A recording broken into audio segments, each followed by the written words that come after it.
3 vérités, un mensonge. C'est un jeu populaire qui marche très bien pour un cours de français langue étrangère. Je vais vous expliquer comment jouer au jeu de base et aussi 5 variations très amusantes. D'abord, le jeu de base. Tous les apprenants pensent à 4 phrases par rapport à leur vie. 3 sont vraies et une phrase est un mensonge. Par exemple, quelqu'un peut donner des phrases comme celle-ci. J'habite seul. J'ai 3 sœurs. J'apprends le tango. Je possède un hamac.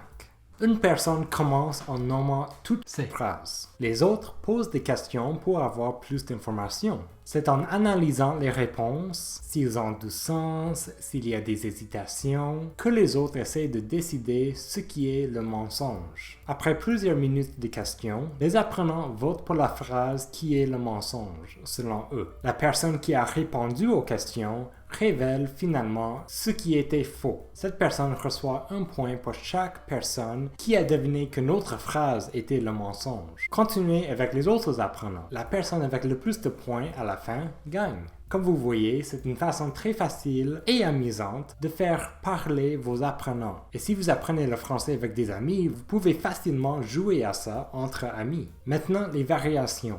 Avec les variations, vous pouvez jouer à ce jeu plusieurs fois dans un cours de français et les apprenants vont continuer à s'amuser. Première variation, vous pouvez modifier le nombre de phrases. Ça peut juste être 2 phrases totales, peut-être 3. 5, même 8, pour un jeu beaucoup plus difficile et plus long. Deuxième variation, on peut faire le contraire. On peut faire 3 mensonges et une vérité. Il faut deviner ce qui est vrai. Troisième variation, vous pouvez donner une thématique aux phrases. Par exemple, toutes les phrases doivent avoir quelque chose à voir avec le voyage, ou le travail, ou les passe-temps, ou les objets quotidiens. Pour une autre variation, jouez avec seulement une phrase. Les apprenants peuvent décider s'ils vont mentir ou non. Tout le monde donne ses phrases en même temps et tout le monde se pose des questions après. À la fin de la discussion, il faut essayer de deviner qui a menti et qui a dit la vérité. Et pour la 5e variation, vous pouvez désigner en secret qui va mentir.